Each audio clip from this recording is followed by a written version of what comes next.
queria botar mais pimenta na jujuba, né? No ovo. O que acontece? Se a gente analisar que o News Nation vem numa pegada de dar voz para alguns denunciantes, que nem, por exemplo, já foi o Luiz Elizondo lá, já foi o David Grush, né, falando, e agora esse Jake Barber. Eu fico pensando, será que o Pentágono, que algumas coisas que foram denunciadas provavelmente geram um certo incômodo na questão do Pentágono que quer acobertar, ou daqueles que querem quer segurar e controlar a informação, né? É muito... É uma possibilidade desse Jake Barber ter sido, por exemplo, contratado ali pelo Pentágono, ou está sendo usado como bode expiatório para levar uma desinformação e colocar, de repente, o Ross Coulter numa saia justa, né? Numa saia justa, numa situação ali que ele vai ficar em descrédito. E isso vem ao encontro do que o acobertamento quer. Prejudicar a divulgação da ufologia, de coisas reais, né? Então, ficou uma coisa esquisita. A nossa esperança é que o Trump, né, o Donald Trump, como ele falou na campanha dele, ele disse que ia tentar liberar algumas coisas do Kennedy, né? E também sobre OVNI. Esse foi o pronunciamento mais recente. O anunciado. Até da morte do J.F. Kennedy. A gente espera, né, que ele libere, pelo menos parcialmente, alguma coisa. Se isso realmente começar, vai ser bom, porque aquela liberação que tão esperada, né, pelos denunciantes, pelo Congresso, né, os deputados lá que estão trabalhando nisso, vai causar também uma liberação parcial em outros países que têm acordo com o governo norte-americano.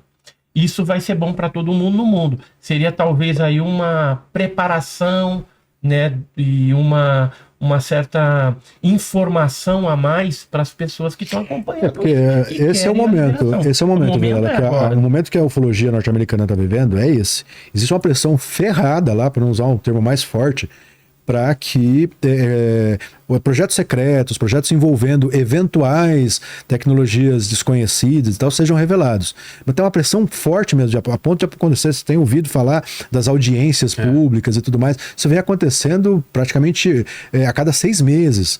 A pressão é forte. O problema é que, assim, como o David Grush começou lá atrás, foi o primeiro denunciante, quando o Edson fala, os denunciantes, são pessoas, são militares ligados à comunidade de inteligência ou ligados à comunidade militar, que estão vindo a público falar, eu participei de uma operação assim ou assada que tem a ver com inteligência não humana. Né? O David Grush falou um monte de coisa. O problema é que ele não apresentou nenhuma prova, não tem nenhum lastro de prova, nada. Você tem alta patente defendendo o cara, você tem o chefe falando isso, aquilo, depois tem uma série de ameaças que teriam sido feitas a ele, a família dele. Você tem o Elizondo, que também era o cara que disse que coordenou um desses programas de investigação OVNI, depois ficou ferrado, ficou meio puto e saiu falando, foi um dos primeiros a sair falando, não em audiência no primeiro momento, a última ele participou. E ele falou que não está autorizado todos eles coisas, resgates a respeito de naves não humanas. Todos eles ainda têm contrato com o Departamento de Defesa. De uma forma ou de outra, ou ele tem contrato, ou ele tem o tal do NDA lá, que é o de non-disclosure, né? Não revelação das coisas que ele participou. Eles ficam ali pela tangente. Um termo de confidencialidade. Um termo de confidencialidade. Que prende ele a não liberar, a não falar a verdade. E assim, continuam falando pelas bordas, mas sem apresentar nenhuma prova. Aí a prova vem num vídeo desse tipo, ou vem uma prova que o Jeremy Corbell, né, que é um cineasta ligado à ufologia também, vem soltando muita informação, veio através dele, aquele que ficou famoso, o do Gimbal, são 3 famosos, o Gimbal, o Go Fast e o Tic Tac. Né? Ficaram famosos, que a Marinha reconheceu que eram vídeos dela, não reconheceu que eram extraterrestres, reconheceu que era vídeo dela e que ela não sabia o que era. Ela reconheceu. Foram vídeos bacanas, mas também no pacote vieram vídeos que a comunidade cética caiu malhando, porque tinha espaço para isso, o vídeo não foi completamente bem estudado. E esse é um dos problemas dessa divulgação meio atabalhoada que vem acontecendo. Agora, o que aconteceu com o Ross Coulter? Para fazer uma reportagem daquela, eles tinham que ter ouvido um grupo militar, uma operação se faz desse jeito, sem uma equipe de apoio em solo. Essa câmera no helicóptero, ela existe, ela é colocada nessa posição no final da corda. Vocês deixariam o objeto solto assim por algum receio, sei lá, se ele pode estar radioativo, então não vai ter a equipe próxima? Tem algum equipamento que se pareça com isso? Nada disso a reportagem fez. Então assim, corre o risco de uma coisa dessa acabar atrapalhando todo esse processo de pressão para liberar a informação, seja informação sobre extraterrestre, sobre a inteligência humana, ou não, alguma outra tecnologia que está sendo usada para desviar a atenção da população. Acaba virando chacota, né? Sim. Chacota ufológica, né? E então, assim, a gente tem que esperar aí os próximos capítulos. Um capítulo antes desse foi que um almirante, né, da Marinha norte-americana veio a público falar um monte de coisa também, não apresentou nada assim substancial, mas ele chegou a comentar que o governo, né, os militares estavam preocupados com o oceano, né, o que tinha no oceano, que tinha OVNIs já detectados, que às vezes tinha barulho, que eles tinham tecnologia captando também esses sons nos mares e falando aí, dando a entender que poderiam existir bases submarinas.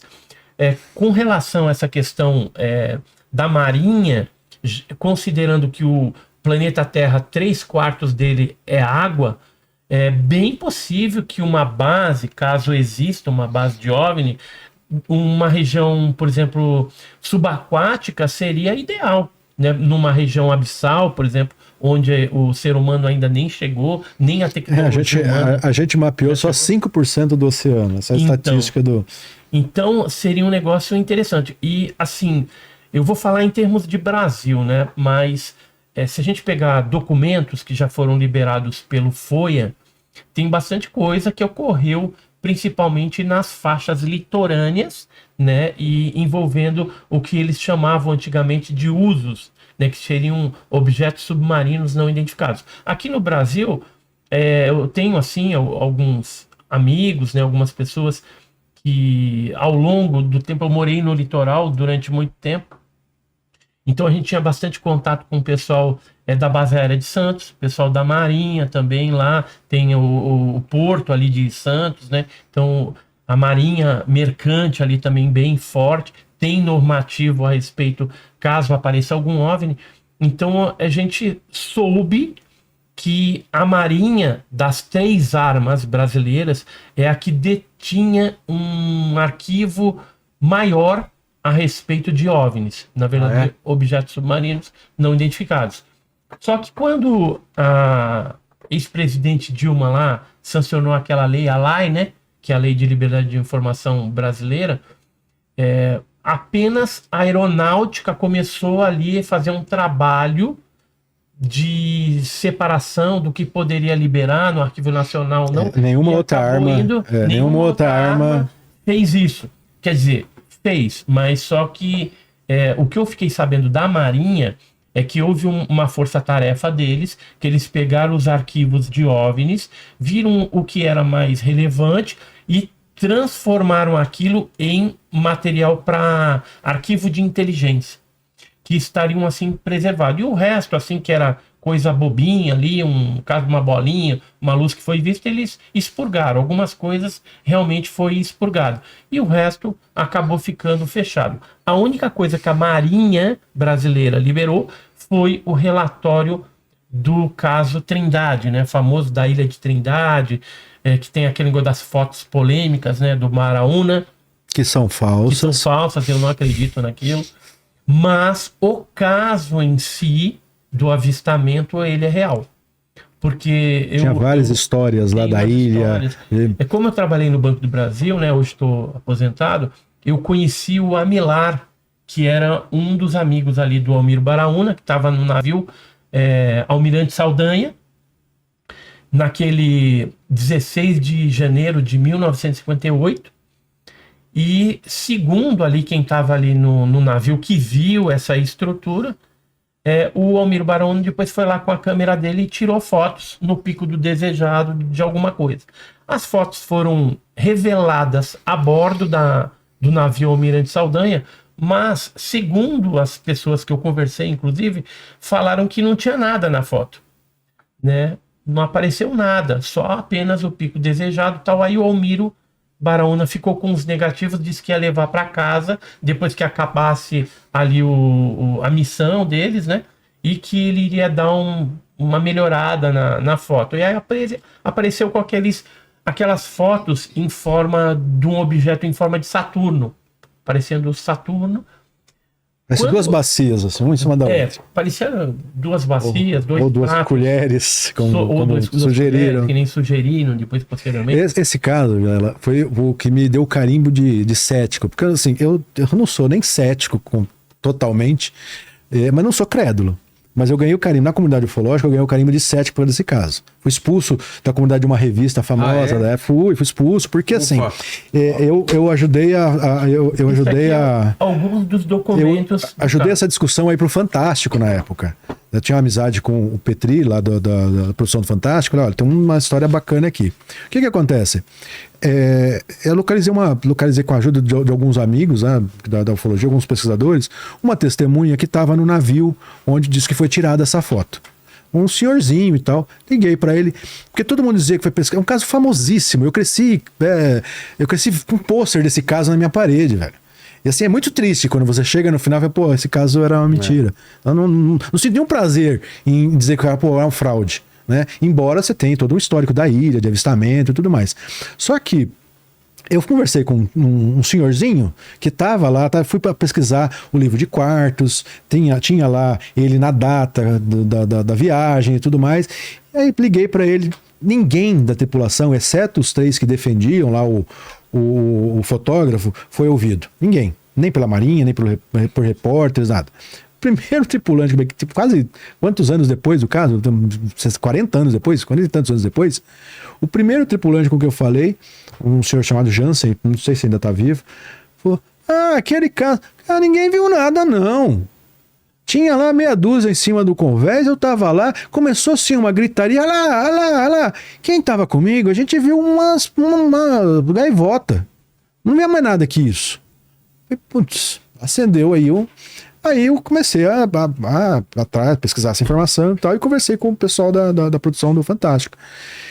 E eles pegaram a pauta e melhoraram, né? Com suporte de estrutura e tal. Chegaram a ouvir uma amiga do sobrinho do fotógrafo dizer, não, ele na roda de família, ele falava que ele montou aquilo, ele ria. Falava que ele montou aquela foto. E aí virou um pouco de... o sobrinho dele fala que foi com duas fichas telefônicas, que foi com 2 colheres, montagem. Então, o fato é que no navio ninguém viu esse objeto, e nem quem participou, quem foi acompanhar com ele a revelação do negativo, naquela época não era digital, era negativo, né? Viu isso lá. Ele teve um tempo para levar para casa, para fazer. E aí vem um monte de coisas que acabaram validando o caso por tabela, mas assim, aquela coisa que ninguém parou para pensar, puxa, mas será que... tem pesquisador famoso que até hoje defende o caso, e assim, defender que lá realmente aconteceram avistamentos, ok, porque tem todo um histórico para isso. Posso dar um mas detalhe? As fotos, não dá. Olha, só para concluir esse aqui, as fotos, tem o testemunho da família do cara, tem o cara tendo escrito já um guia de como fraudar a foto de OVNI. Ele já fez isso. Em 1954, que esse caso aqui foi em 58, né? Então, em 54 ele já tinha fraudado. Ele tinha fabricado uma foto de um tesouro no fundo do mar, que era mentira, que era montagem. Então ele era especialista em montar alguma coisa. Ele fazia brincadeiras e tal, anedotas e tudo mais. Só que aí, isso é um problema comum no ufologia, desde o pesquisador até a testemunha que filma, que é uma das coisas que eu falo muito nos grupos, alguns grupos que eu participo, que eu já não consigo mais participar de alguns grupos de ufologia. Tem lá um grupo que a gente chama de Casca Grossa, que é uma turma bacana, que dá para debater mais assim, ferozmente. Mas na maioria dos grupos, você fala pro sujeito, olha, isso aqui não é... Como ele já se comprometeu, ele mostrou pro filho, pra família, olha que eu filmei um OVNI, tá aqui, não sei o quê. Se você fala para ele, ó, isso aqui pode ser outra coisa, pronto, você virou inimigo dele. A mesma coisa a ufologia, entre alguns pesquisadores. Você fala, o cara estudou aquilo pela vida inteira, você fala para ele, olha, mas talvez esse problema aqui vai dizer pra gente que a foto pode não ser verdadeira. Ah, pronto, você ganhou um inimigo. Você não está criticando ele, mas está criticando a análise, né? Que é algo que é muito comum na ciência, por exemplo, que na ufologia, né, praticamente a gente não pode fazer. Porque você vira inimigo na mesma hora. Exatamente. Na hora, se você não tem a mesma pensamento que o outro colega, pronto, já virou... E aí, dois lados antagônicos. E aí parte para uma agressão que não é assim, o dado. Não, mas eu contesto isso aqui por causa disso e disso. Não, você é um filho da puta. Entendeu? mas deixa eu colocar mais um detalhe nesse caso da foto lá do Almir Baraona. A foto, ela foi analisada por um órgão específico, inclusive pela Marinha norte-americana, e foi dada como não autêntica, como uma montagem, efetivamente. Eu tenho esses laudos em casa. E eu dei uma sorte, quando eu trabalhava no Banco do Brasil, eu conheci o Amilar, né? A gente tinha acesso, e o Amilar, ele trabalhava na Cassex, que era aquela parte de câmbio do Banco do Brasil. Ele era um dos 3 amigos, assim, realmente próximos do fotógrafo. Isso. E aí eu liguei para ele como colega do banco. Ele falou assim, ó, Edson, eu vou ser bem sincero com você, já que você quer saber a verdade. Olha, a gente estava em poucos em cima do Convés e, de fato, nós vimos, eu vou te falar o que eu vi, né? Ele falou para mim, eu vi um objeto em formato de uma lentilha, era uma lentilha cinza, chumbo, meio opaca, que fez o aquele movimento, né, que todo mundo sabe, no Pico do Desejado, na Ilha de Trindade, e depois desapareceu. O Almir Baraona fotografou tudo. Quando ele revelou no Convés, ninguém viu nada. Só que quando ele levou para casa e depois apresentou novamente as fotografias, o que tinha nas fotografias não era o que eu tinha visto. Ou seja, eu não sei o que ele fez nas fotografias, mas o fato em si foi verídico.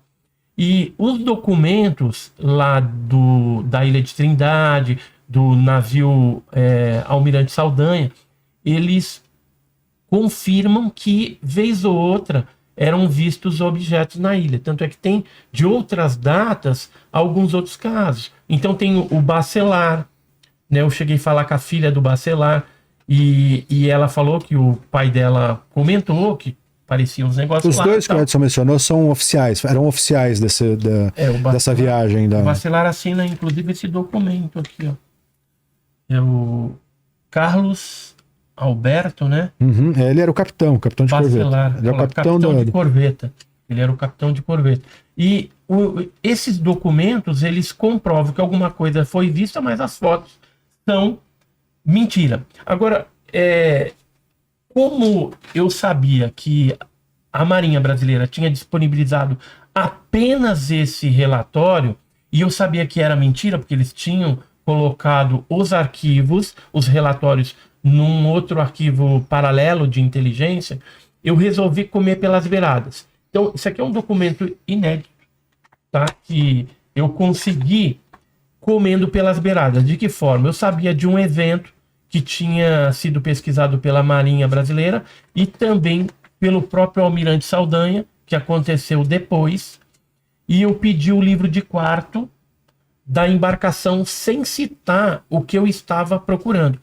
E ao receber o livro de quarto, tem todo o caso aqui, o aparecimento com rumo, aqui ó, que ele fala, ó, foi avistado um objeto aéreo não identificado que se deslocava a grande altitude, ele conta e dá detalhes nesse documento aqui de outros fatos que aconteceram. Agora, deve ter sido feito algum relatório como esse? Sim, só que não está disponível, infelizmente, para o civil, né, para o pesquisador. Eu consegui esse daqui. A partir do momento que eu consegui esse, eu comecei a pedir outros. Só que eu fui com muita sede ao pote. E aí o que aconteceu? Depois eles começaram a falar para mim que o relatório tinha sido perdido, que não existia mais o livro de quarto, que eles não sabiam, ou que tinha de repente queimado num incêndio, né? Eles davam desculpas para não fornecer para a gente o livro de quarto, que é onde teria, pelo menos sinteticamente, o fato narrado ali. Então, infelizmente, da Marinha brasileira, a gente sabe que eles têm muitas coisas, mas é muito difícil conseguir algo desse tipo.